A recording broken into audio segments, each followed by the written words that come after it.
కొన్ని మాటలు మనం చదువుకుని మనం ఆరాధనలోకి ప్రవేశిద్దాం. ఆదికాండము 8వ అధ్యాయం. ఆదికాండము 8వ అధ్యాయము 20, 21, 22 వచనాలు మనం కలిసి చదువుకుందాం. ఆదికాండము 8వ అధ్యాయము 20, 21, 22 వచనాలని మనం కలిసి చదువుకుందాం.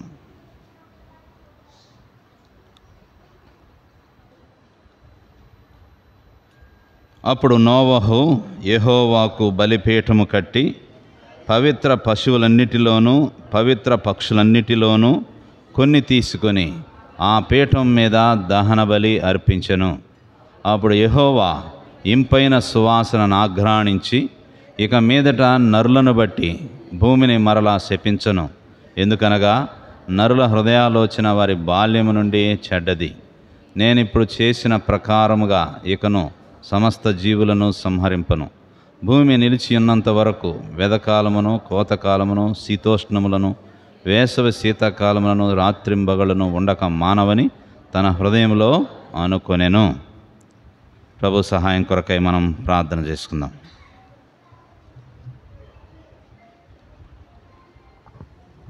ప్రేమల మా తండ్రి, దయగలిగిన మా ప్రభువా, ఈ ఉదయకాల సమయంలో మీ పాదాల చెంతకు రావడానికి ఇచ్చిన కృపను బట్టి వందనాలు, స్తోత్రాలు. ప్రభు దినం మాకు అనుగ్రహించారు తండ్రి. నాయన, మీ సన్నిధిలో మీ మందిరావణంలో చేరి మా యొక్క హృదయపూర్వకమైనటువంటి స్తుతి, ఆరాధన, కృతజ్ఞతాస్తుతులు మీకు చెల్లించడానికి మాకు ఇచ్చినటువంటి ఈ శ్రేష్టమైన సమయాన్ని బట్టి, తరుణాన్ని బట్టి వందనాలు, స్తోత్రాలు.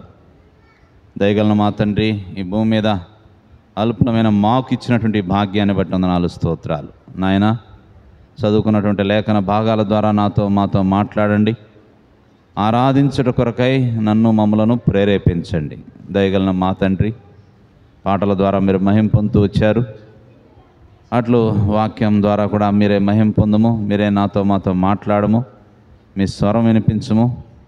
అట్లు మేమందరము కూడా మా తండ్రి దేవా మిమ్మల్ని జ్ఞాపకం చేసుకుంటూ, మా తండ్రి నాయన, మా తండ్రి మీరు మాకేమై ఉన్నారో, మా జీవితంలో మా తండ్రి మీరు చేసినటువంటి మేళ్లను తలపోసుకుంటూ, మా తండ్రి మిమ్మల్ని స్తుతించి ఆరాధించడానికి కొరకే మమ్మల్ని సిద్ధపరచండి.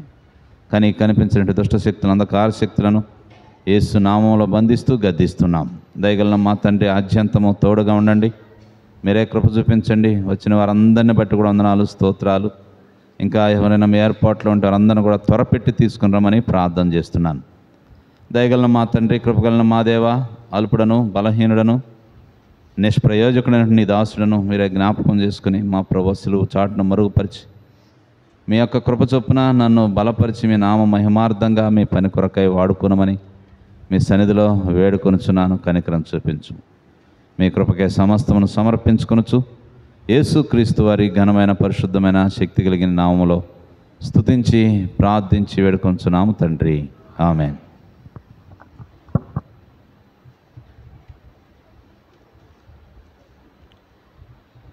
ఆదికాండము 8వ అధ్యాయము 20 వచనం నుంచి మనం చదువుకుంటూ వచ్చాం. అప్పుడు నోవహు యెహోవాకు బలిపీఠము కట్టి. ఎప్పుడు కట్టాడు?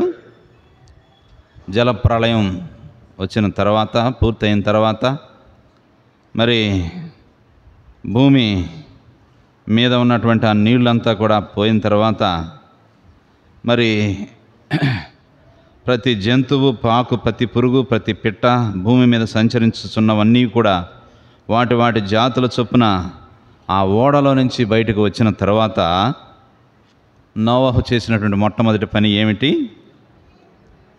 బలిపీఠము. ఎవరికి కట్టాడు? యెహోవాకు బలిపీఠము కట్టి పవిత్ర పశువులన్నిటిలోనూ పవిత్ర పక్షులన్నిటిలోనూ కొన్ని తీసుకొని ఆ పీఠం మీద దహన బలి అర్పించెను. ఈడ మనకి మొట్టమొదటిసారిగా బలిపీఠము, దహన బలి, ఈ రెండు కూడా మనకి మొట్టమొదటిసారి కనిపిస్తున్నాయి. అంతకుముందు భూమి మీద ఈ బలిపీఠం అనేది ఈ దహన బలి అంటే బలి అర్పణ.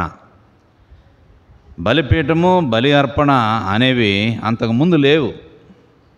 నోవహు కాలంలో మొట్టమొదటిసారి జలప్రళయం అయిపోయిన తర్వాత ఇక్కడ బలిపీఠము, బలి అర్పణ కనపడుతూ ఉంది. ఇక్కడే మొదటగా కనపడుతుంది. తర్వాత అధ్యాయాల్లో మనం చూస్తే తర్వాత కూడా ఇక మరి నోవహు తర్వాత అబ్రహాము, ఆ తర్వాత మోషే, వీళ్ళందరూ కూడా బలిపీఠాలు కట్టి బలి అర్పణలు చేసినట్లుగా మనం చూస్తాం. ఆదికాండము 12వ అధ్యాయము 7-8 వచనాలను చూస్తే, ఎవరైనా తీసిన వాళ్ళు చదవండి. 12వ అధ్యాయము ప్రత్యక్షమయ్యి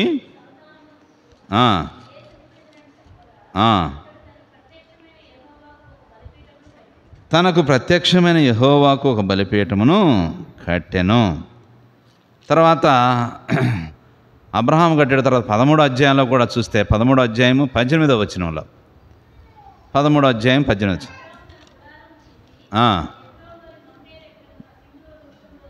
సింధూర వృక్షం దిగి అక్కడ యెహోవాకు బలిపీఠము కట్టెను. 22వ అధ్యాయంలో కూడా 9వ వచనం, 22:9 వచనం, ఆదికాండం 20. అలాగూ వారిద్దరు కూడి వెళ్ళి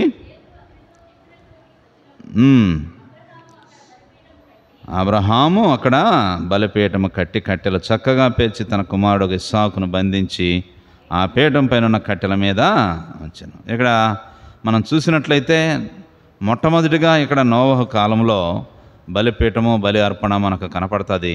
ఆ తర్వాత అధ్యాయాల్లో మనం చూస్తూ వచ్చాం అబ్రహాము కూడా మరి బలి పీఠాలు కట్టి బలి అర్పణలు చేసినట్టుగా మనం చూస్తాం. సరే, మరి దహన బలి లేదా బలి అర్పణ అర్పించాలంటే ఏముండాలి? బలిపీఠము కట్టాలి. బలిపీఠం అనేది కట్టాలి. సరే, బలిపీఠము చూసాం. ఆ తర్వాత రెండవది ఏంటిది? దహన బలి. దహన బలి అంటే లేకపోతే బలి అర్పణ అని కూడా అనవచ్చు. ఇక్కడ బలులు మనం చూస్తున్నట్లయితే బలులు 5 రకాలైనటువంటి బలులు మనము లేవీయ కాండంలో మనం చూస్తాం. 5 రకాల బలులు. ఏమిటి ఆ బలులు? ఒకటి చెప్పండి, దహన బలి. రెండోది నైవేద్య బలి. మూడోది సమాధాన బలి. నాలుగవది పాప పరిహారార్థ బలి. ఐదవది అపరాధ పరిహారార్థ బలి. ఎందుకు ఈ బలులు ఆ కాలంలో అర్పించేవారంటే లేవీ కాండంలో మనం చూసినట్లయితే లేవీ కాండం 1వ అధ్యాయము, లేవీయ కాండము 1వ అధ్యాయం 1వ వచనం నుంచి చూసినట్లయితే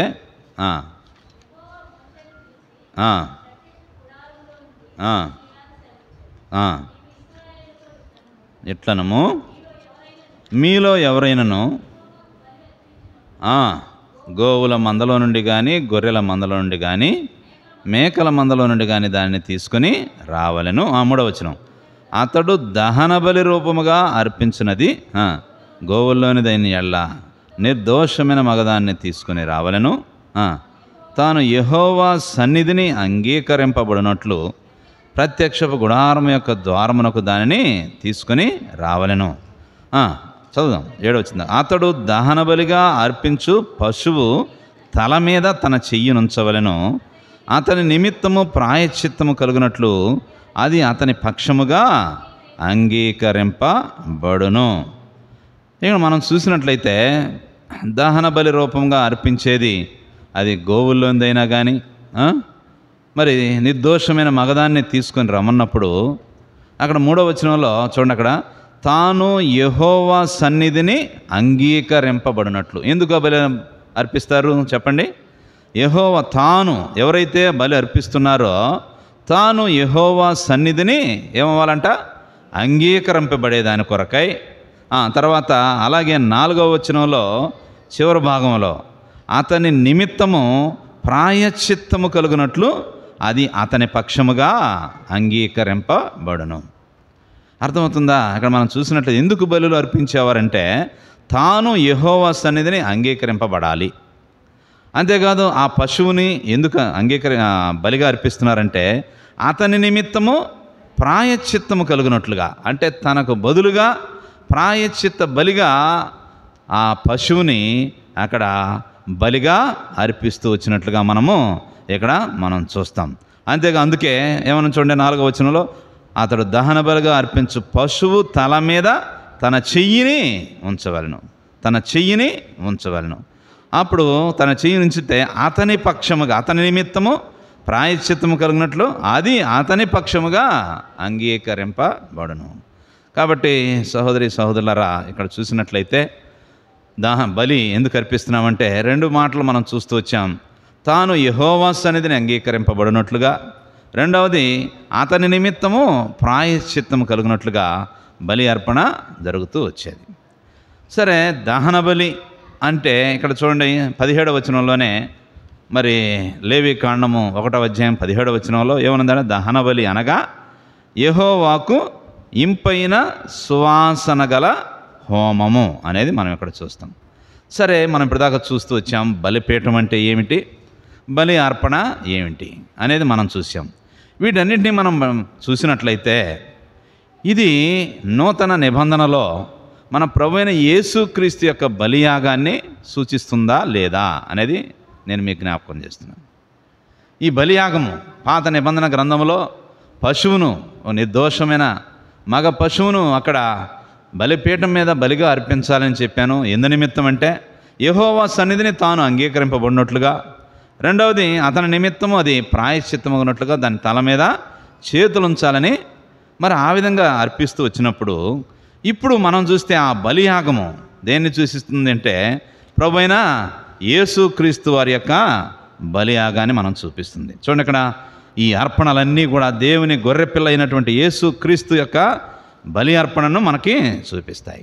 యేసుక్రీస్తు ప్రభువారు తనకు ముందు తన తర్వాత కూడా జీవించినటువంటి తన ప్రజల యొక్క పాపాల కోసం ఆయన బలిగా అర్పణ అవుతూ వచ్చినట్లుగా మనం చూస్తాం. యోహాను సువార్త 1వ అధ్యాయము 29వ వచనంలో మనం చూస్తాం, ఇదిగో లోక పాపమును మోసుకుని పోవు దేవుని గొర్రె పిల్ల. చూసారా, 1:29 అదే కదా. మరునాడు యోహాను యేసు తన యుద్ధకు రాగా చూచి, ఇదిగో లోక పాపమును మోసుకుని పోవు దేవుని గొర్రె పిల్ల అనేది మనం చూస్తాం. యెషయా గ్రంథం 53వ అధ్యాయము 7వ వచనంలో కూడా యెషయా ప్రవక్త ప్రవచనాత్మకంగా ప్రభువైన యేసుక్రీస్తు వారిని గురించి ఈ మాట చెబుతూ వచ్చాడు. 53 యెషయా గ్రంథం 7వ వచనం, అతడు దౌర్జన్యము నొందెను, బాధింపబడినను అతడు నోరు తెరవలేదు, వదకు తేబడు గొర్రెపిల్లయు బొచ్చు కత్తిరించు అని ఎదుట గొర్రెయు మౌనముగా ఉండునట్లు అతడు నోరు తెరవలేదు. ఎందుకు ఈ రెఫరెన్స్లో నేను చెప్తున్నానంటే ప్రభువైన యేసుక్రీస్తు వారు బలియాగంగా మన కొరకై ఆయన అర్పించినటువంటి అర్పణను నేను మీకు జ్ఞాపకం చేస్తూ వస్తున్నాను. ఎఫెసీయులకు రాసిన పత్రిక 5వ అధ్యాయము 2వ వచనం, ఎఫెసీయులకు రాసిన పత్రిక 5వ అధ్యాయము 2వ వచనమును మనం చూసినట్లయితే ఇక్కడ చూడండి, అక్కడ క్రీస్తు మిమ్మల్ని ప్రేమించి పరిమళ వాసనగా ఉండుటకు మన కొరకు తన్ను తాను దేవునికి ఎలాగా అర్పణముగాను బలిగాను అప్పగించు. చూసారా, మనము ఆయనకు పరిమళ వాసనగా ఉండేదాని కొరకై మన కోసము ఆ ప్రభువైన యేసుక్రీస్తు వారు తన్ను తాను అర్పణముగాను బలిగాను అర్పించుకుంటూ వచ్చాడు. పేతురు రాసిన మొదటి పత్రిక 1వ అధ్యాయము 19వ వచనం, పేతురు రాసిన మొదటి పత్రిక 1వ అధ్యాయము 19వ వచనం మనం చూసినట్లయితే, అమూల్యమైన రక్తము చేత అనగా నిర్దోషమును నిష్కలంకము నగు గొర్రెపిల్ల వంటి క్రీస్తు రక్తము చేత విమోచింపబడితరని మీరు ఎరుగుదురు కదా. చూసారా, అమూల్యమైన రక్తం అంటే అది నిర్దోషమైంది, నిష్కలంకమైనటువంటి ఆ గొర్రెపిల్ల అనే క్రీస్తు రక్తము మనకు బదులుగా ఆయన ఏమయ్యాడు, బలి అర్పణ గావించబడుతూ వచ్చినట్లుగా మనము ఇక్కడ చూస్తాం. సహోదరి సహోదరులారా, బలి అర్పణ ఎవరు అంటే ప్రభువైన యేసుక్రీస్తు వారు. బలి అర్పణ ప్రభువైన యేసుక్రీస్తు వారు అయితే మరి బలిపీఠము దేన్ని సూచిస్తుంది? బలిపీఠం దేన్ని సూచిస్తుంది? దేని మీద బలి అయ్యాడైనా ప్రభువైన యేసుక్రీస్తు వారు? సిలువలో. కాబట్టి ఈ బలిపీఠము సిలువను సూచిస్తుంది. క్రీస్తు మరణించినటువంటి సిలువకు సూచన. ఇక్కడ ప్రత్యక్ష గుడారం మనం చూసినట్లయితే అక్కడ పాత నిబంధన గ్రంథంలో మరి ఇజ్రాయేల్ ప్రజలు వారి అర్పణలు ఏ విధంగా అర్పిస్తూ వచ్చారంటే ఇక్కడ చూడండి, అక్కడ బయట నుండి ప్రత్యక్ష గుడారం ఆవరణలోకి ప్రవేశించగానే మొట్టమొదటగా ఎదురయ్యేది ఏంటి? బలిపీఠం. బలిపీఠం ఎదురవుతుంది. ఈ బలిపీఠం దేన్ని చూపిస్తుందని చెప్పాను ఇందాక? క్రీస్తు మరణించినట్టు సిలువకు సూచన. ఆ ప్రభువైన యేసు క్రీస్తు వారు మానవాళి పాపాల కోసం రక్తం చిందించి తనను తాను దేవునికి బలిగా అర్పించుకున్నటువంటి ఆ సిలువకు సాదృశ్యమే ఈ బలిపీఠము. ఇప్పటిదాకా చదువుకున్నట్టు ఈ వచనాల్లో కూడా మనం చూస్తూ వచ్చాం. కాబట్టి సహోదరులారా, జ్ఞాపకం చేసుకుందాం. బలిపీఠము ప్రభువైన యేసు క్రీస్తు వారు మరి మన కోసం బలియాగంగా అర్పించబడినట్టు ఆ సిలువను సూచిస్తే, బలి అర్పణ ఎవరయ్యా అంటే ఆ ప్రభువైన నిర్దోషమైన నిష్కల్మషమైనటువంటి ఆ పరిశుద్ధ రక్తము కలిగినటువంటి ఆ గొర్రెపిల్ల, ఆ క్రీస్తు అనేది మనం ఇక్కడ చూస్తూ వచ్చాం. సరే, బాగానే ఉంది. బలిపీఠం అంటే చూస్తూ వచ్చాం. బలి అర్పణ ఎవరు అనేది మనం చూస్తూ వచ్చాం. సరే, ఇప్పుడు మన కొరకై బలి అర్పణ కావించబడినటువంటి ఆ ప్రభువైన యేసు క్రీస్తు వారు ఇక మనం బలులు అర్పించాల్సిన అవసరం ఉందా? మనం కూడా పోయి ఏదైనా పశువుని ఒక బలిపీఠం మీద ఇప్పుడు చాలా చోట్ల చేస్తూ ఉంటారు, బలిగా అర్పిస్తూ ఉంటుంటారు. అవన్నీ చేయొచ్చా? ఇక మనం చేయాల్సిన అవసరమే లేదు. ఎందుకు అంటే బలి అర్పణగా ఆ ప్రభువైన యేసు క్రీస్తు వారే ఒక్కసారే మనకు బదులుగా ఆయన బలి అర్పణ తనకు తాను బలిగా అర్పించబడుతూ వచ్చాడు. కాబట్టి ఇక బలి అర్పణ మనం చేయాల్సిన అవసరమే లేదు. అయితే ఏం బలి అర్పణ చేయాలి అంటే, ప్రతి ఆదివారము ఏం చేయాలి? ఆయన మందిరంలోనికి వచ్చి ఆయనకి మనం ఏం అర్పించాలి? ఆ బలి అర్పణ అంటే పశువును వధించడం అనే కాదు, కానీ ఆయన చేసినటువంటి ఆ బలియాగాన్ని జ్ఞాపకం చేసుకుంటూ ప్రతి ప్రభుదినమనే కాదు, కానీ ఎల్లప్పుడూ కూడా ఆయనని స్తుతించి ఆరాధించేవారిగా ఉండాలి. అంటే ఇప్పుడు అర్పించవలసిన బలి ఏమిటి అంటే ఏంటది? ఆరాధన. ఏంటది మనం అర్పించాల్సిన బలి ఏమిటి?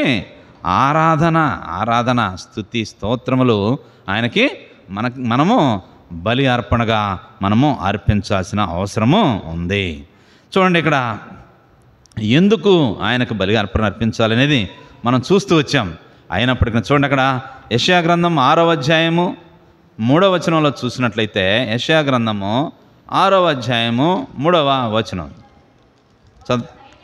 వారు సైన్యములకు అధిపతియగు యెహోవా పరిశుద్ధుడు, పరిశుద్ధుడు, పరిశుద్ధుడు, సర్వలోకము ఆయన మహిమతో నిండి ఉన్నది అని గొప్ప స్వరముతో ప్రతిగానములు చేయుచుండేది. చూసారా, ఇక్కడ ఉన్నటువంటి ప్రజలు ఏం చేస్తున్నారు? వాళ్ళు ఎవరు? దేవదూతలు, శరాపులు, మహాదూతలు అంటారు వాళ్ళని. వాళ్ళు ఏం చేస్తున్నారు? సైన్యములకు అధిపతి యెహోవా పరిశుద్ధుడు, పరిశుద్ధుడు, పరిశుద్ధుడని సర్వలోకము ఆయన మహిమతో నిండి ఉన్నదని గొప్ప స్వరముతో ప్రతిగానములు చేస్తూ ఉన్నట్లుగా మనము చూస్తున్నాం. సహోదరులారా, మరి అక్కడ పరలోకములో ఆయనను ఆ మహాదూతలు, శరాపులు ఏం చేస్తున్నారు? ఆయనని పరిశుద్ధుడు, పరిశుద్ధుడని గొప్ప స్వరముతో ప్రతిగానములు చేస్తున్నప్పుడు ఆయన మన కోసం బలి అర్పణగా అర్పించబడిన ఆ ప్రభువైన యేసు క్రీస్తు వారిని మనము ఏం చేయాలి? ఇంకనూ ఆయనని ఎక్కువగా స్తుతించి ఆరాధించే వారిగా మనము ఉండాలి.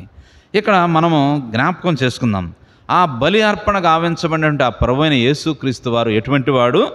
పరిశుద్ధుడు. ఎటువంటి వారు? పరిశుద్ధుడు కాబట్టి మనం అర్పించే బలి అర్పణలన్నీ కూడా ఎలా ఉండాలా?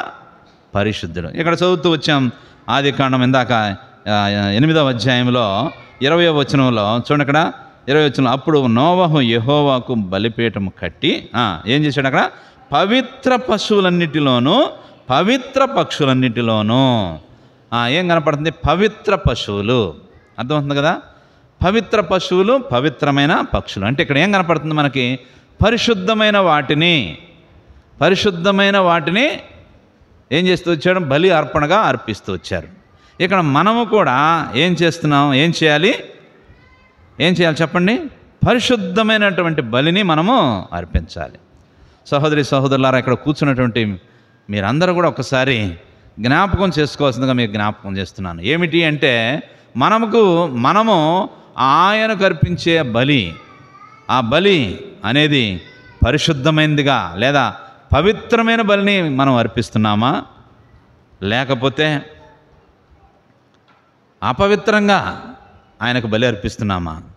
రెండవదిగా చూస్తే ఆయనకు ప్రీతికరమైన బలిని అర్పిస్తున్నామా? అంటే ఆయన ప్రీతికరమైన అంటే ఆయనకి ఇష్టమైన బలి అర్పిస్తున్నామా? లేకపోతే ఆయన మరి అసహించుకునే విధంగా మనం బలిని అర్పిస్తున్నామా? అదేంటి అలా అంటారేమో అని అంటామేమో, కానీ హృదయంలో మాలిన్యము, హృదయంలో అపవిత్రత మనం ఉంచుకొని మనం అర్పించే స్తుతి స్తోత్రములు అవి పరిశుద్ధమైనవా? ఆయనకి ఇష్టమైనవా? ప్రీతికరమైనవా? చెప్పండి. వాటిని ఆయన ఆగ్రాణించి సంతోషపడతాడా? కాబట్టి ఆయనకు మనం బలిని తీసుకొచ్చేటప్పుడు ఆషామాషిగా కాదు, ఏదో అలవాటుగానో ఆచారంగానో మాత్రము కానే కాదు. ఎందుకంటే ఆయన పరిశుద్ధుడు. అక్కడ పరలోకములో మహాదూతలతో పరిశుద్ధుడు పరిశుద్ధుడు పరిశుద్ధుడని మరి ప్రతిగానములతో స్తుతి స్తోత్రములు చెల్లించుకుంటున్న ఆ దేవుణ్ణి మనం ఎలాగ చేయాలా? మనం కూడా ఎలాగ ఆరాధించాలంటే పవిత్రమైనటువంటి హృదయంతో మనం ఆయన్ని ఆరాధించాలి.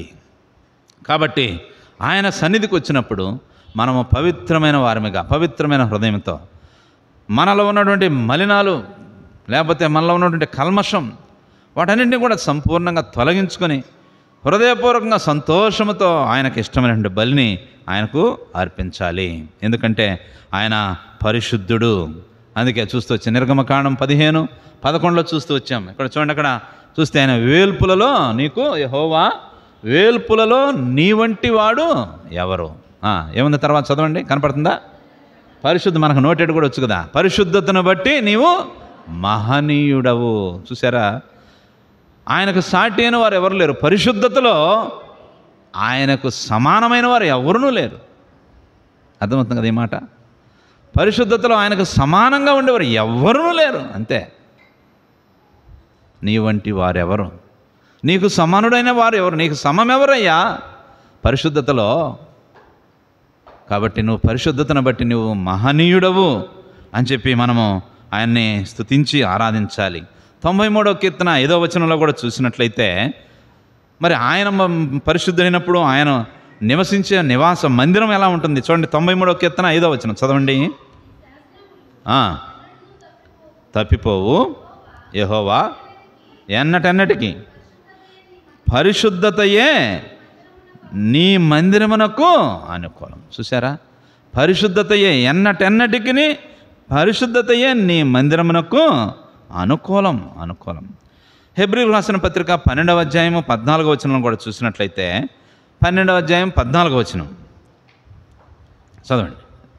హెబ్రీయులకు రాసిన పత్రిక 12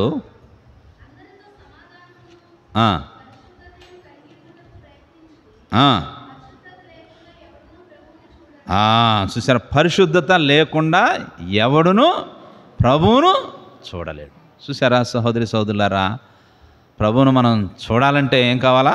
పరిశుద్ధత.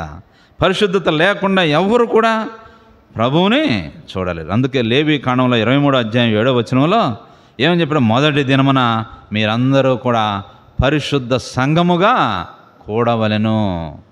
మొదటి దినమున మీరందరూ కూడా పరిశుద్ధ సంఘముగా కూడవలను. కాబట్టి సహోదరి సోదరులు జ్ఞాపకం చేసుకుని ఆరాధనకు కూడవచ్చు. సంఘంలో ఏముండాలి? పరిశుద్ధత అనేది ఉండాలి.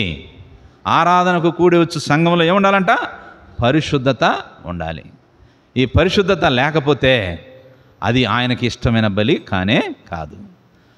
ఆయన పవిత్రమైనటువంటి బలి, నిర్దోషమైన నిష్కల్మషమైనటువంటి ఆ పరిశుద్ధ రక్తాన్ని మనకు బదులుగా ఆయన బలి అర్పణగా బలిపీఠం మీద ఆయన అర్పిస్తే మనము ఆయనకిచ్చే బలి అర్పణ కూడా ఎలా ఉండాలని చెప్పారు? పరిశుద్ధంగా ఉండాలి. అర్థమవుతుంది కదా? కాబట్టి ఆయనకి పరిశుద్ధమైన బలిని అర్పిస్తే అది ఆయనకి ప్రీతికరమైంది, అది ఆయనకు ఇష్టమైంది. దానియేలు గ్రంథం 2వదిగా మనం చూస్తే దానియేలు గ్రంథం 3వ అధ్యాయము 28వ వచనం. దానియేలు గ్రంథము 3వ అధ్యాయము 28వ వచనం. షడ్రకు నెబుకద్నెజరు షద్రకు మేషాకు అబేద్నెగోయు అను వీరి దేవుడు పూజార్హుడు. వీరి దేవుడు ఎవరు? పూజ. మొదటిదిగా ఆ బలి అర్పణ గావించినటువంటి ఆ బలి ఎవరు? ఆ ప్రభువైన యేసుక్రీస్తు వారిని చూసాం. ఆయన ఎవరు? పరిశుద్ధుడు. పరిశుద్ధుడు కాబట్టి మనం కూడా పరిశుద్ధమైనటువంటి బలి ఆయనకు అర్పించాలి. తర్వాత రెండవది, ఆయన ఎటువంటి వాడు అంటే ఆయన పూజార్హుడు. పూజార్హుడు అంటే పూజకు అర్హుడైనటువంటి వాడు, లేదా ఆరాధనకు అర్హుడు. పూజార్హుడు అని, పూజ అంటే ఏంటి అర్థం? ఆరాధన అని అర్థం. పూజ అంటే మనం పాత చేసే ఆ పూజ కాదు. పూజ అంటే ఆరాధన. ఆయన ఆరాధనకు పాత్రుడు. ఆరాధనకు పాత్రుడు. ఇందాక చదివిన సగం, మిగిలిన సగం, పరిశుద్ధతను బట్టి నీవు మహనీయుడవు, స్తుతి కీర్తనలను బట్టి నీవు పూజ్యుడవు. నీవు పూజ్యుడవు. ఆయన ఒక్కడే. అంటే పైన ఉంది, వేల్పులలో నీ వంటి వాడెవడు, పరిశుద్ధతలో నీకు సమానుడు ఎవరు లేరు. అంతేకాదు, పూజింపదగిన వారిలో నీకు సమము ఎవ్వరునూ లేరు.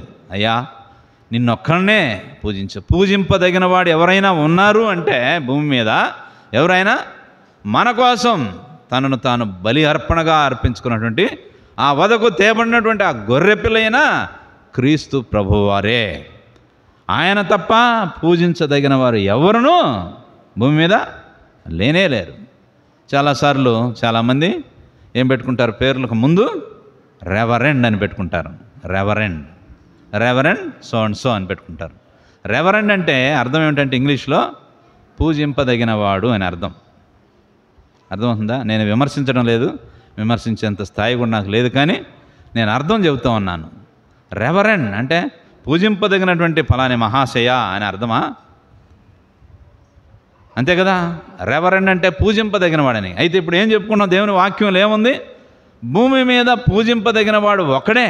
ఎవరైనా మన కోసం బలిపీఠం మీద మనకు బదులుగా తనకు తాను బలి అర్పణ గావించుకున్నాడు ఆ పరిశుద్ధుడైన క్రీస్తు ప్రభువే. ఆ గొర్రెపిల్లైన క్రీస్తు ప్రభువే. ఆయన ఒక్కడే ఆరాధనకు పాత్రుడు, ఆయన ఒక్కడే ఆరాధనకు యోగ్యుడు, ఆయన ఒక్కడే పూజింపదగినవాడు, ఆయన ఒక్కడే పూజకు అర్హుడైనటువంటి వాడు అనేది మనము గమనించాలి, గ్రహించాలి. కాబట్టి ఉదయకాల సమయంలో పూజకు లేదా ఆరాధనకు పాత్రుడైనటువంటి ఆ ప్రభువుని మనం హృదయమారా మనము ఆయన్ని ఆరాధించాలి. ఏదో మనం నేర్చుకుని వెళ్ళివేసేది కాదు, అర్థమందా? పెదవులతో వచ్చేది కాదు, హృదయపూర్వకంగా ఓ దేవా, నీ ఒక్కడవే పూజార్హుడవు, నీవు తప్ప ఈ భూమి మీద నీకు సమానమైన వారు ఎవరునూ లేరయ్యా, నీకు సమానమైన వారు ఎవరునూ లేరు అని ఆయన యొక్క గుణలక్షణములను జ్ఞాపకం చేసుకుంటూ, ఆయన గొప్పతనమును, ఆయన కృపా బాహుళ్యమును మనము జ్ఞాపకం చేసుకుంటూ ఆయనను మనము ఏం చేయాలి? స్తుతించాలి, కొనియాడాలి, మహిమ పరిచేవారంగా ఉండాలి. అందుకే ఆయన పుట్టినప్పుడే మత్తయి సువార్త 2వ అధ్యాయం 10వ వచనంలో ఏం చేశారు? జ్ఞానులు వచ్చి ఏం చేశారు? ప్రభువుని పూజిస్తూ వచ్చారు. ఏం చేస్తూ వచ్చారు? కానుకలు సమర్పించారని కూడా మనము చూస్తున్నాం. ఆ విధంగా మొట్టమొదట జల ప్రళయం వచ్చిన తర్వాత నోవహు ఏం చేస్తూ వచ్చాడు? భూమి మీద మొట్టమొదటిగా బలిపీఠం కట్టాడు. ఆ తర్వాత ఆ బలిపీఠం మీద ఏం అర్పించాడు? పవిత్రమైన వాటిని బలిగా అర్పిస్తూ వచ్చినట్లుగా మనం చూస్తున్నాం.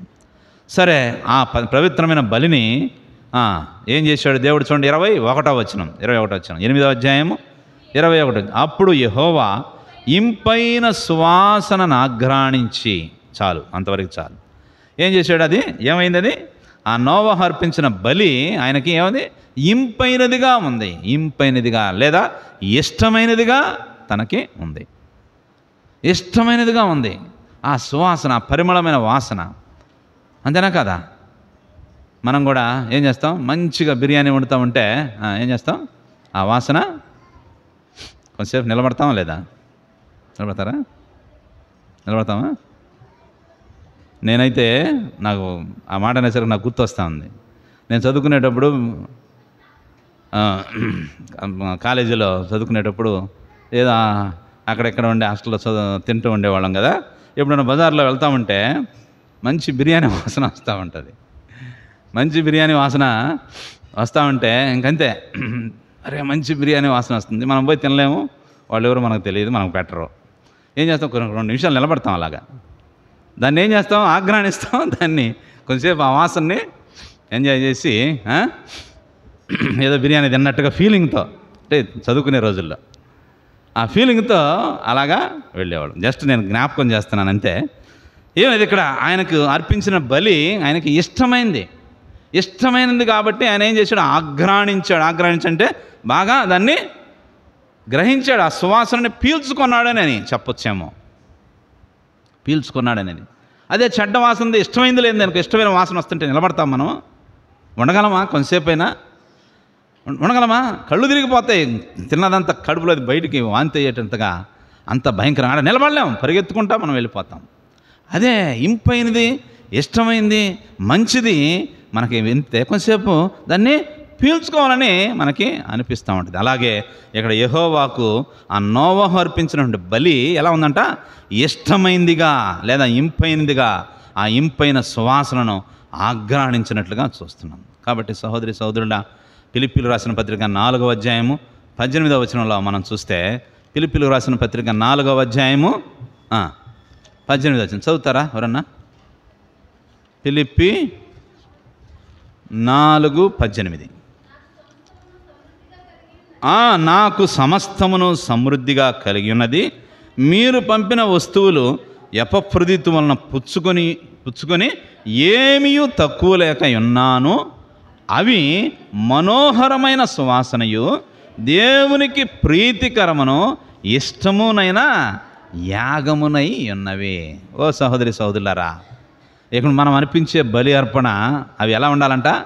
మనోహరమైన సువాసనగా, దేవునికి ప్రీతికరమును ఇష్టమునైన యాగముగా ఉండాలి అనేది ఇక్కడ జ్ఞాపకం చేస్తాం. నోవహు అర్పించిన బలిని దేవుడు ఏ రీతిగా ఇష్టపడుతూ వచ్చాడో, ఈ ఉదయకాల సమయంలో నీకు ప్రతిగా విమోచన క్రయధనముగా నీవు అర్పించాల్సి, అంటే నువ్వు పొందవలసిన శిక్ష యావత్తును తన మీద వేసుకొని ఆ ప్రభువైన యేసుక్రీస్తు వారు, అంతేకాదు పరిశుద్ధుడైనటువంటి యేసుక్రీస్తు ప్రభువారు, అంతేకాదు పూజార్హుడైనటువంటి యేసుక్రీస్తు ప్రభువారు అర్పించిన బలి అర్పణ, దాన్ని జ్ఞాపకం చేసుకుంటూ అటువంటి సువాసనతో కూడినటువంటి ఆ ప్రీతికరమైన ఇష్టమైన బలి యాగమును నువ్వు దేవునికి అర్పించాలనేది ఇక్కడ నేను మీకు జ్ఞాపకం చేస్తున్నాను. కాబట్టి సహోదరి సహోదరులారా, అలాంటి అర్పించే అర్పణలు ప్రీతికరంగా, సువాసనగా, ఇష్టమైన యాగముగా ఆయన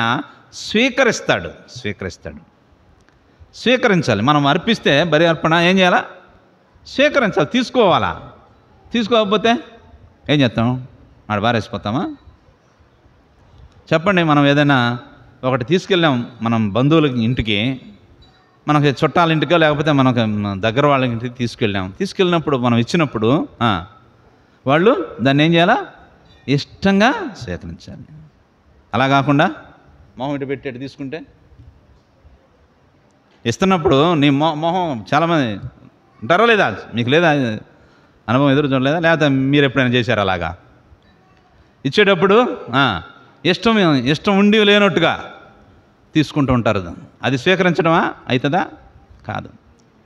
జ్ఞాపకం చేసుకుందాం సహోదరి. దేవుడు కూడా మనం అర్పించే బలి అర్పణను ఆయన ఎలాగంట? ప్రీతికరముగా, సువాసనగా, ఇష్టమైన యాగముగా ఆయన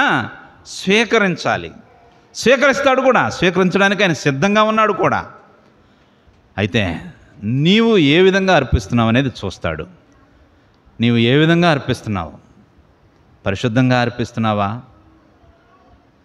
హృదయంలో కృతజ్ఞతాభావంతో, ఓ ప్రభువా, నీవు నా కొరకు చేసిన బలియాగం నిజంగా అయ్యా నేను అవ్వాలి, ఆ శిక్షకు పాత్రుని నేను ఆ శిక్షకు పాత్రను. అయితే నా శిక్ష యావత్తును నీవు నీ మీద వేసుకున్నావు. ఆ సిలువనే బలిపీఠం మీద నా కోసం గొర్రెపిల్లగా బలి అర్పణగా గావించబడుతూ వచ్చావు. నిజంగా ప్రభువా, దీనికి నేను ఏమి చెల్లించినా నేను రుణస్తున్నే. అంతేనా కదా? ఏమి చెల్లించినా మనం ఆ రుణాన్ని తీర్చగలమా? లేదు. ఆ ప్రభువైన యేసుక్రీస్తు వారు పరిశుద్ధుడిని నిత్యము ప్రతిగానములతో, ఆ మహా దూతలతో, శరాపులతో స్తుతించబడే ఆ ప్రభువైన యేసుక్రీస్తు వారు ఈ లోకానికి వచ్చి పాపులమైన నీ కొరకు, నా కొరకు ఆయన ఏం చేస్తూ వచ్చాడు? దరిద్రుడిగా ఈ లోకానికి సమస్తమును విడిచిపెట్టి ఆయన నిన్ను నన్ను ఐశ్వర్యవంతునిగా చేసేదాని కొరకై దరిద్రుడిగా ఈ లోకానికి ఆయన వచ్చాడు. భూమి మీద 33.5 సంవత్సరాల పాటు జీవించి నీ కొరకై నా కొరకై ఏమీ అంటే ఏ పాపము లేనటువంటి, ఆయన జన్మలో పాపం లేదు, జీవితంలో పాపం లేదు, అటువంటి వ్యక్తి, నిర్దోషమైనటువంటి వ్యక్తి ఎన్నో అవమానాలు పొందుతూ వచ్చాడు, ఎంతో భయంకరమైన శిక్షను పొందుతూ వచ్చాడు. అర్థమవుతుందా? ఆ శిక్ష అది మీ అందరికీ తెలుసు, నేను వాటిని నేను మళ్ళీ వివరించడం లేదు. కానీ ఆ శిక్ష, అటువంటి శిక్షను ఎవరు కూడా పొంది ఉండరేమో. ఒకవేళ ఎంత భయంకరమైన దొంగ, ఘోర దుర్మార్గుడైనప్పటికీ కూడా అంత శిక్ష వేయరేమో. ఆయనతో పాటు 2 దొంగల్ని సిలువ వేశారు కదా, వారిని ఇంతగా శిక్షించారా? లేదు, సిలువ మాత్రమే వేశారు అంతే. అయితే ఈయన్ను కొరడాలతో కొట్టారు, అవమానించారు, ముళ్ళకిరీటం పెట్టారు, చేతుల్లో కాళ్ళలో శీలలో భయంకరమైనటువంటి చిత్రవధకు గురి చేసినట్లుగా చూస్తున్నాం. ఆ శిక్ష యావత్తు ఎవరి కోసం పడుతూ వచ్చాడు?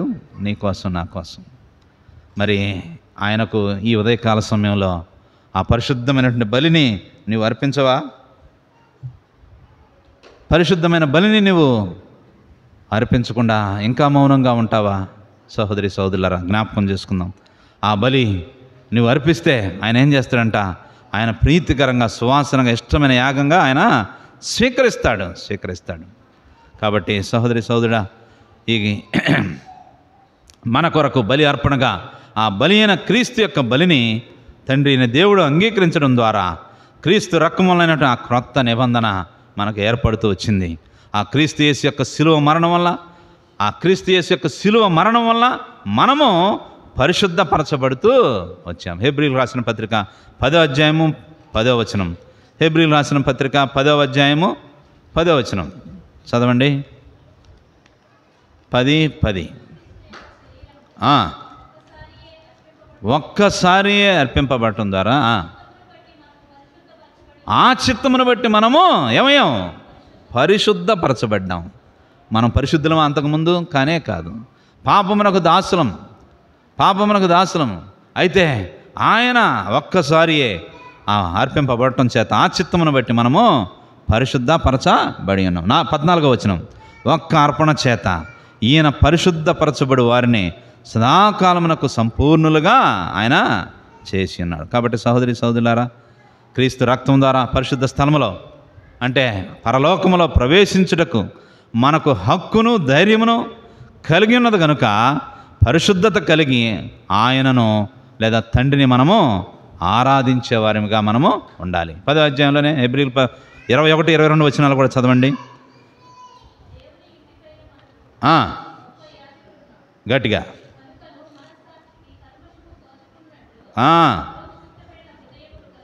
ప్రోక్షింపబడిన హృదయములు గలవారమై నిర్మలమైన ఉదకముతో స్నానము చేసిన శరీరములు గలవారమై విశ్వాసములో సంపూర్ణ నిశ్చయిత కలిగి యథార్థమైన హృదయంతో మనము దేవుని సన్నిధానమునకు చేరదాం. యథార్థమైన హృదయంతో దేవుని సన్నిధానికి మనము చేరదాం. కాబట్టి సోదరి సోదరులారా, మనము ఇంపైన సువాసన కలిగినటువంటి ఆ అర్పణలు మనము అర్పించాలి. ఇంపైన సువాసన అంటే ఏం చెప్పొచ్చు అంటే నమ్మకము, విధేయత కలిగిన హృదయాలతో కూడినటువంటి ఆరాధన. నమ్మకం, ఆయన మీద సంపూర్ణమైనటువంటి నమ్మకం, సంపూర్ణమైనటువంటి విధేయత కలిగినటువంటి హృదయంతో ఆయనను ఆరాధించినట్లయితే ఆ ఆరాధన ఆయనకు ప్రియమైనదిగాను, ఇంపైనదిగాను, మరి ఇష్టమైనదిగాను, ఇష్టమైన యాగముగాను ఆయనకు ఉంటుందనేది మనము జ్ఞాపకం చేసుకుందాం. కాబట్టి సహోదరి సహోదరులారా, ఉదయకాల సమయంలో ఆయన చేసినటువంటి బలి అర్పణ, బలిపీఠం అంటే ఏందో చూస్తూ వచ్చాం. క్రీస్తు యొక్క సిలువను మనం సూచిస్తూ వచ్చాం. ఆ బలిపీఠం మీద బలి అర్పణ ఎన్ని బలులో కూడా మనం చూస్తూ వచ్చాం. 5 రకాలైన బలులు. ఆ 5 రకాల బలులు వాటన్నిటికీ బదులుగా ప్రభువైన యేసు క్రీస్తు వారు మనకు బదులుగా తనకు తాను ఆ నిర్దోషమైన నిష్కల్మషమైన గొర్రెపిల్ల, లోక పాపమును మోసుకొని పోవు దేవుని ఆ గొర్రెపిల్ల ఏం చేయబడుతూ వచ్చింది? బలి అర్పణ గావించబడుతూ వచ్చింది. ఇక నీవు నేను ఏ పశువులను దేశపై బలి అర్పణ చేయాల్సిన అవసరమే లేదు. ఏం చేయాలి అంటే పరిశుద్ధమైన బలి అర్పించాలి. ఎందుకు అంటే ఆయన పరిశుద్ధమైన వాడు. పరలోకములో పరిశుద్ధుడు పరిశుద్ధుడని గాన ప్రతిగానములతో ఆయన స్తుతించబడుతున్నవాడు. ఆయన ఒక్కడే పరిశుద్ధుడు. ఆయనకు సమమైన వాడు ఎవరునూ లేదు. ఆయన పూజార్హుడు, ఆరాధనకు పాత్రుడు. ఆయన ఒక్కడే పూజార్హుడు కాబట్టి ఆయనను పూజింప తగినవాడు. కాబట్టి ఈ ఉదయకాల సమయంలో నీవు ఆ పూజింపదగినటువంటి ఆ దేవునికి, ఆ పరిశుద్ధుడైన ఆ దేవునికి ఇంపైన సువాసన కలిగిన ఇష్టమైన ప్రీతికరమైన స్తుతి యాగము, బలి యాగము అంటే ఆరాధన, స్తుతి, స్తోత్రములు ఆయనకు అర్పించినట్లయితే ఆయన ఏం చేస్తాడు? వాటిని ఆఘ్రాణిస్తాడు. ఆఘ్రాణిస్తాడంటే అర్థం స్వీకరిస్తాడు. అప్పుడు ఆయన నీ ఆరాధన, నా ఆరాధన స్వీకరిస్తే అప్పుడు నీ ఆరాధన అంగీకరింపబడినట్లు. కాబట్టి సహోదరి సహోదరులు జ్ఞాపకం చేసుకుందాం, అటువంటి ఆరాధనను ఆ పరిశుద్ధుడైన దేవునికి మనము అర్పిద్దాం. ఆరాధనలో మనం ప్రవేశిద్దాం. క్లుప్తంగా మనకు ఉన్న తలంపు